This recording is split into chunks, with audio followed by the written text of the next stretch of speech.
Right, Tirupati జిల్లా నుంచి breaking news చూస్తున్నాం. ఎర్రవారిపాలెం మండలం నరైబయిలు సమీపంలో 2 ఏనుగులు మృతి చెందినట్టుగా తెలుస్తోంది. అక్కడున్న పంట పొలాల్లో అక్కడున్న రైతులు విద్యుత్ తీగను లాగినట్టుగా, అయితే వాటిని టచ్ చేసే విద్యుత్ షాక్కు గురై 2 ఏనుగులు చనిపోయినట్టుగా తెలుస్తోంది. మామిడి తోటలో వేరుశనగ పంట కోసం కరెంటు తీగలు లాగారు రైతు. సో వాటిని తాకిన నేపథ్యంలోనే ఏనుగులు చనిపోయి ఉండొచ్చు అంటున్నారు గ్రామస్తులు. అయితే ఇవి ఎలా మృతి చెందాయి అనే దానిపైన దర్యాప్తు చేస్తూ ఉన్నారు అటవీ శాఖ అధికారులు. దానిపై పూర్తి విచారణ జరుపుతున్న పరిస్థితి అయితే కనిపిస్తోంది. అప్డేట్స్ మా కరెస్పాండెంట్ మూర్తిని అడిగి తెలుసుకుందాం. మూర్తి, చెప్పండి.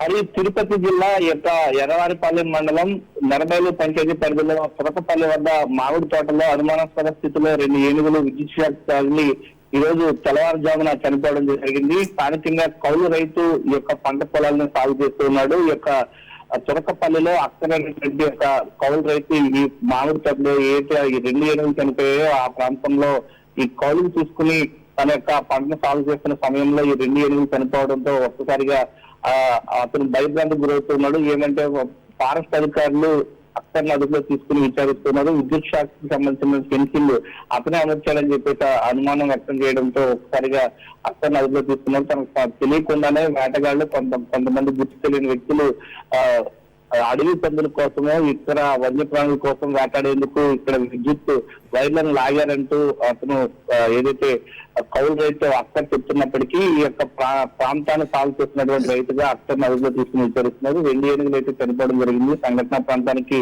ఫారెస్ట్ అధికారులు చేరుకున్నారు. ఇటీవల కాలంలో ఉమ్మడి చిత్తూరు జిల్లాలో వరుసగా ఈ యొక్క విద్యుత్ షాక్ తో ఏనుగులు చనిపోతున్నాయి. పలమనేరు దగ్గర ఘటన కావచ్చు. చిత్తూరు జిల్లాలో ఈ యొక్క చిత్తూరు సమీపంలో ఒక ఏనుగు చనిపోయింది. వరుసగా ఈ యొక్క 3 నెలల కాలంలో మొత్తం 4 ఏనుగులు చనిపోయి తాజాగా ఈ యొక్క 2 ఏనుగులు కూడా చనిపోవడం కొంత విషాదాన్ని వచ్చింది.